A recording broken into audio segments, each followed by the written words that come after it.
So I used NanoBanana to generate this Ashoke fabric texture on this particular outfit, on this animation you are seeing on your screen, and that is the same thing I'm going to be explaining in this tutorial video. So just make sure you click on the subscribe button and also on the notification bell to get more tutorial from Timmy the creator. So now let's go to my Gemini, because NanoBanana is on Gemini. So my prompt was generate an earthy tone stripes Ashoke fabric that is seamless. So this is the Ashoke fabric, and when I click on it to see a bigger version, you can see the texture looks realistic. So another issue that comes with NanoBanana Pro, or if you are using Gemini to generate, is that it's attached this Gemini logo by the edge, bottom edge side.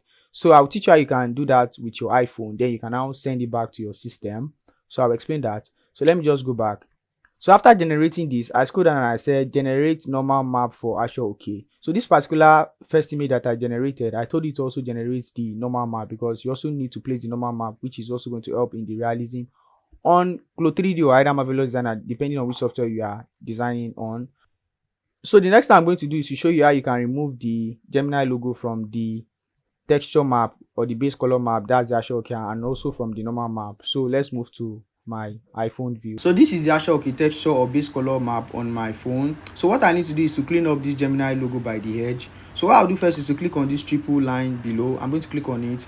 So you might see this clean up on your phone and you might not see this clean up on your phone. That's because you don't have the iOS 26.2 upward. So you must be using the iOS 26.2 upward, for you to see this clean up icon there. So before I click on the clean up, this is what I'm going to do first. I'm going to zoom and drag it to the side of where I want to clean up the Gemini logo, or where the Gemini logo is placed. I'm going to click on clean up.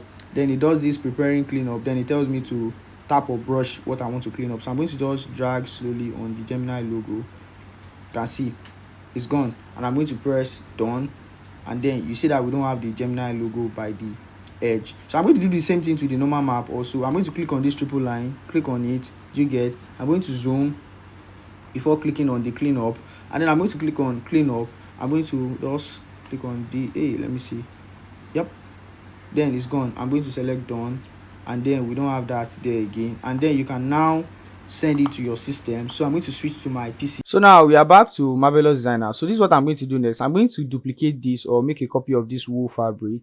I'm going to click on this, probably, yes. So this is a copy. We can rename it as Ashoke. So after doing that, the next thing we need to do is to add our texture or change our base color map. I can delete this, do you get, or I can just leave it there, Ctrl Z, and just replace it, either of the two. I'm going to click on these 4 dots. I think if you are using CLO 3D, you need to click on this one. You can also do the same thing here too. So let me just click on this, yes.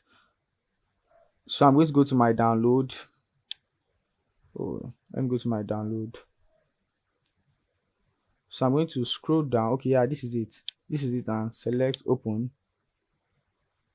So we have this. I'm going to go to the normal map, click on this dot, or this 4 dot icon, or 4 box icon, either two, and then click on, I'm going to go to download. I'm going to click on this image, and I'm going to click on this. So now that we have both, the next thing I need to do is just to assign the fabric to the necessary pattern I want to place them on. So I'm going to click on this neck pattern and assign it here. You can see we have this. I'm going to click on this pattern and assign it here. And that's just how I use NanoBanana Pro to generate fabric texture and also clean it up on my iPhone, and then place it on Marvelous Designer or either CLO 3D, depending on the software you're using to design your garment. So thank you for watching this tutorial from Timmy the Creator. Don't forget to click on the subscribe button and also on the notification bell to get more tutorial from Timmy the Creator.